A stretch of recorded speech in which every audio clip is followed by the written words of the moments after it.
మన ప్రభువును రక్షకుడైన యేసుక్రీస్తు పరిశుద్ధ నామమున వందనాలు. ప్రియదేవుని సంగమా, ప్రియదేవుని బిడ్డలారా, మరో ఉదయకాల సమయం దేవుని వాక్యాన్ని ధ్యానించడానికి ముందుగా ప్రార్థన చేసుకుందాం. ప్రార్థన. కృపగల తండ్రి, దయగల యేసయ్య, నీ బంగారు పాదాలకు లేఖలేని వందనాలు, స్తుతులు, స్తోత్రములు. గతించిన రాత్రి అంతా నీ రేఖల చాటున కాచి కాపాడి సంరక్షించిన దేవ, మరో ఉదయకాల సమయం సజీలేఖన చేతి ప్రార్థించుండగా వాక్యమైన దేవుడు వాక్యం ద్వారా నాతో మాతో మాట్లాడి మీరే మహిమ ఘనత ప్రభావాలు పొందమని యేసునామమున నడుచున్నాం తండ్రి. ఆమె. ప్రియదేవుని సంగమా, ప్రియదేవుని బిడ్డలారా, నేటి దినకు ఏర్పాటు చేయని దేని వాక్య భాగము ఆది కాండము 9వ అధ్యాయము 8 నుంచి 17 వచనాలు ధ్యానం చేసుకుందాము. ఆది కాండము 9వ అధ్యాయము 8 నుంచి 17 వచనములు ఈ విధంగా రాయబడినవి. మరియు దేవుడు నోవాహు అతని కుమారులతో, ఇదిగో నేను మీతోనూ మీ తదనంతరము మీ సంతానముతోనూ మీతో కూడానున్న ప్రతి జీవితోనూ, పక్షులేమి పశువులేమి, మీతో కూడా సమస్తమైన భూజంతువులేమి, వాడలో నుండి బయటికి వచ్చిన సమస్త భూజంతువులతోనూ నా నిబంధన స్థిరపరచుచున్నాను. ప్రియదేవుని సంగమా, ప్రియదేవుని బిడ్డలారా, దేవుడు నిబంధన, తన ప్రజలతో నిబంధన, తన భక్తులతో నిబంధన. తన భక్తుడైన నోవాహును, తన కుటుంబాన్ని ఆయన ఆ జలప్రలయం నుంచి రక్షించిన తర్వాత, మరి దేవుడు ఆ జలప్రలయం తర్వాత తిరిగి వారిని ఆశీర్వదిస్తూ దీవిస్తూ ఒక నిబంధన చేసుకున్నారు. ఆ నిబంధన గురించి ఇక్కడ దేవుడు తన బిడ్డలతో మాట్లాడుతూ నేడు పరిశుద్ధాత్మ ద్వారా మనకు తెలియజేస్తున్నాడు.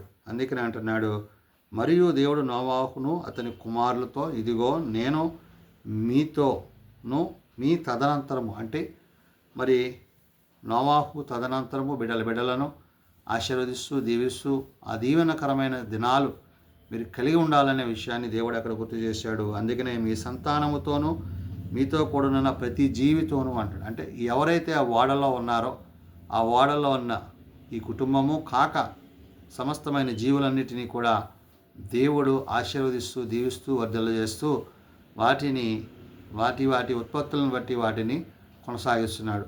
అందులో భాగంగానే ఆయన మాట్లాడుతుంటున్నాడు, పక్షులేమి పశువులేమి, మీతో కూడున్న సమస్తమైన భూజంతువులేమి, వాడలో నుండి బయటికి వచ్చిన సమస్త భూజంతువులతోనూ నా నిబంధన స్థిరపరుచున్నాను అంటున్నాడు. అంటే ఆయన కలుగజేసిన సృష్టి యావత్తును, ఆయన సమస్తాన్ని చేసిన విధానాన్ని బట్టి ఆశీర్వదిస్తూ దీవిస్తూ అది నిబంధనగా ఆయన ఉంచి ఉన్నాడనే విషయాన్ని మనం ఇక్కడ గమనించగలం.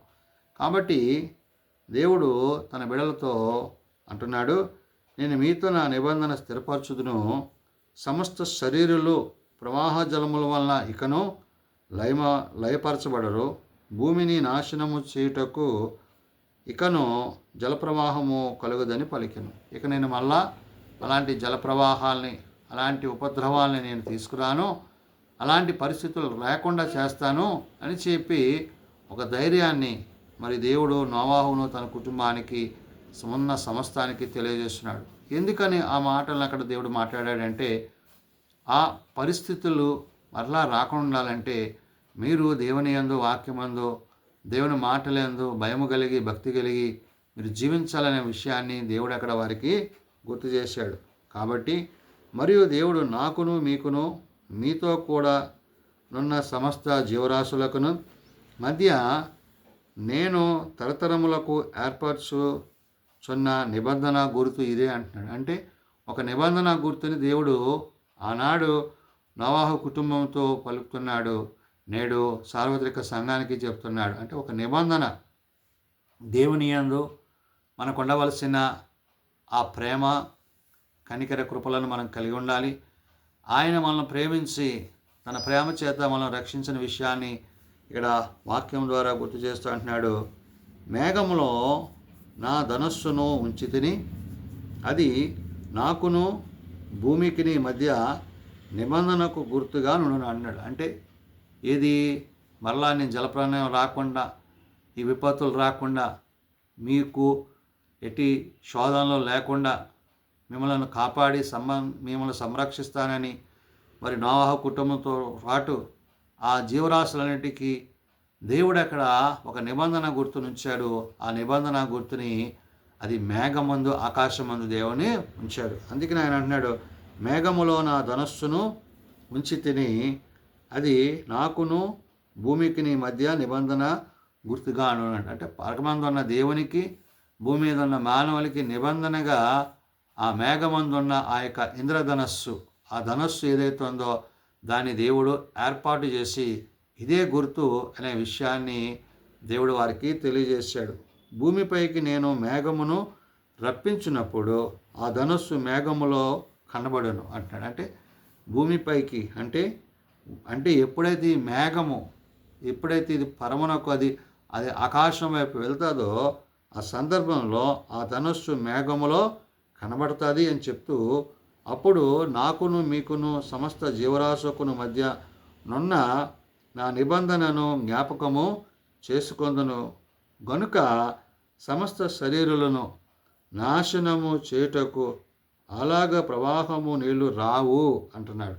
అంటే ఈ ధనస్సును ఏదైతే దేవుడు అక్కడ పెడుతున్నాడో ఆ ధనస్సు యొక్క ఉద్దేశం ఏంటంటే, మరలా నేను జలప్రలయాన్ని రానియక, మిమ్మల్ని అందరినీ అటు పరిస్థితులకు కొనిపోనీయక, మీరు మీ యొక్క ఆలోచనల చేత తలంపుల చేత మీరు జీవించక, దేవుడు ఏదైతే తెలియజేస్తున్నాడో ఆ తెలియజేసిన మాటలను బట్టి, ఉద్దేశాలను బట్టి మీరు జీవించండి అనే విషయాన్ని దేవుడు అక్కడ వారికి గుర్తు చేస్తున్నాడు. ప్రియమైన బిడ్డలారా, ఆయనతోటి ఆయన యొక్క సహవాసాన్ని, ఆయన యొక్క ఉద్దేశాలను మనం కలిగి ఉంటే అది మనకి మేలని, ఆశీర్వాదమని, దీవెనకరమనే విషయాన్ని పరిశుద్ధాత్మ దేవుడు ఇక్కడ గుర్తు చేస్తున్నాడు. అందుకని అంటున్నాడు ఆయన, ఆ ధనస్సు మేఘములో నుండును, నేను దాన్ని చూచి దేవునికిని భూమి మీదనున్న సమస్త శరీరులలో ప్రాణము గల ప్రతిదానికిని మధ్యనున్న నిత్య నిబంధనను జ్ఞాపకము చేసుకుందునని నేను అంటున్నాడు. అంటే సమస్త జీవరాశులకి, మానవులకి, దేవునికి మధ్య అది నిబంధనగా ఆ మేఘము ఏర్పరచబడుతుందనే విషయాన్ని దేవుడు అక్కడ గుర్తు చేస్తున్నాడు. దేవుడు తాను చేసిన సమస్తమైన సృష్టిది, ఆ సృష్టిలో ఉన్న సమస్తాన్ని ఆశీర్వదించి దీవించి వాటిని సంరక్షించి, మరి నోవహుతో పాటు ఆ ఓడలో వాటిని ఉంచి, మరలా ఆ జలప్రలయం తర్వాత వాటన్నిటినీ వాటి స్థానాల్లో దేవుడు ఉంచాడు. అంటే ఆయన ప్రేమ ఉన్నతమైనది, ఆయన ప్రేమ శాశ్వతమైనది, ఆయన ప్రేమ అపారమైనది. కాబట్టి నేడు ప్రభు మాటను బట్టి, ప్రభు తిరిగి రాబోతున్న విషయాన్ని బట్టి, దేవుని యొక్క ఉద్దేశాన్ని మనం ఎరిగిన వారమై, ఏదైతే దేవుడు మనకు నిబంధనగా దాన్ని ఉంచాడో ఆ నిబంధనగా నేడు మనము సజీవులమై ఉండి ఆయనను సేవిస్తున్నాము, ప్రార్థిస్తున్నాము, ఆరాధిస్తున్నాము. కాబట్టి నేడు వాక్యము సెలవిస్తున్నట్లు ఇక్కడ తెలియబడిన మాటలో ఆదికాండము 9:17 మరియు దేవుడు నాకును భూమి మీదనున్న సమస్త శరీరులకును మధ్య నేను స్థిరపరిచిన నిబంధనకు గుర్తుగా ఇదే అని నోవాహుతో చెప్పాను. ఇప్పుడు నోవాహు కుటుంబానికి దేవునికి ఉన్న సంబంధము అది నేడు మనకిని ఆయనకు కొనసాగింపబడుతుందంటే ఆయనతో మనము నిబంధన కలిగి ఉన్నాము. ఆ నిబంధనను మనము తృణీకరించక ఆయన ఉద్దేశాలను అనుసరిస్తూ, ఆయన వాక్యాన్ని అనుసరిస్తూ, ఏదైతే దేవుడు మన పట్ల తన ప్రేమను కనపరిచి నిబంధన గుర్తును ఆ దినాన్న ఆయన ఆ మేఘమును, ఆ మేఘమందున్న ఆ యొక్క దర్శనాన్ని బట్టి, అంటే ఆ యొక్క ధనస్సును ఏదైతే ఆయన ఉంచాడో అది మనకి ఆయనకు గుర్తై ఉన్నదనే విషయాన్ని పరిశుద్ధాత్మ దేవుడు గుర్తు చేస్తున్నాడు. కాబట్టి అలనాడు తన బిడలైన వారిని ఆయన సంరక్షించి తన కృపయందు, తన దయందు పెంపారు చేసిన దేవుడు నేడు తన వాక్యము చేత, తన మాట చేత, తన ఆత్మయందు నిలిచిన మనందరినీ అట్టి స్థితిలో ఆయన స్థిరపరచునని పరిశుద్ధాత్మ దేవుడు మరి పరిశుద్ధాత్మ యొక్క సహాయమును కలిగిన బిడ్డలకి అనుగ్రహించునని ఉదయకాల సమయం వాక్యము తెలియజేసిన మాటలు. ప్రార్థన చేసుకుందాం. ప్రేమ నమ్మకం కలిగిన మా తండ్రి, కృప కలిగిన దేవ, నిజమైన ఆయన నిబంధన గుర్తుగా నీకును మానవులమైన మాకును మరి మధ్యను ఆకాశమందునైనా ఒక మేఘమును, ధనస్సును మీరు ఏర్పరిచి ఉన్నారు. అది నిబంధన గుర్తుగా దాన్ని ఉంచి ఉన్నారు. నిజమే, జలప్రలయం తరువాత అనేకులు ప్రభువా మరి ఈ భూమి మీద నుండి సమస్తము తుడిచివేయబడి ఉన్నది. అయితే నాయన జలప్రలయం తర్వాత మళ్ళీ నీవు నోవాహును తన కుటుంబాన్ని ఆశీర్వదించి నోవాహుతో పాటు ఆ ఓడనందు ప్రవేశించిన వాటన్నిటిని సమస్తాన్ని సంరక్షించి వాటిని తిరిగి మళ్ళా జీవింపజేసి ఉన్నావు. కాబట్టి నాయన నీకు ఆయాసమును, దుఃఖమును మేము కలిగించుకుంటున్నట్లు నీ ప్రేమయందు నీ కృపయందు మేము నిలుచుటకు సహాయం దయచేయండి. ప్రత్యేకించి నాయన ఇంకను నేను ఎరుగక తెలియక లోకముతో పాపంతో మరి లోకాశలతో జీవిస్తున్న వారికి మారు మనసు పాప క్షమాపణ దయచేయండి.